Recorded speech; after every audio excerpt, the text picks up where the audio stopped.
Hi hello everyone. Sunday हा आरामात मस्त रिलॅक्समध्ये माइंड फ्रेश गेला. पण मंडे म्हणजे पुन्हा धावपळीची सुरुवात असते. सकाळपासून ट्रेन पकडायची घाई आणि ट्रेनमधली ती प्रचंड गर्दी.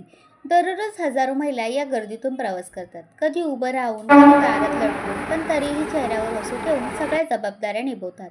खरंच महिलांची हिंमत आणि जिद्द मनापासून सलाम करण्यासारखीच आहे. आणि ट्रेनमध्ये थोडंसं माइंड फ्रेश करण्यासाठी शॉपिंग पण होऊन जाते.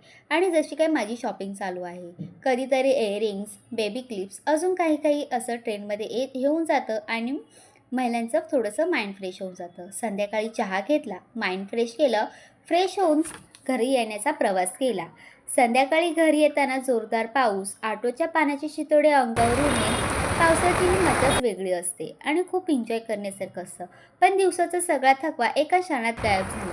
कारण घरी माझा ध्रुव वाट बघत होता. त्याच्यासोबत थोडी मस्ती आणि दिवसाचा शेवट पुन्हा हसत झाला. अशीच असते एका काम करणाऱ्या आईची मंडेची गोष्ट. तुमची सुद्धा अशीच कहाणी असेल तर नक्कीच कमेंट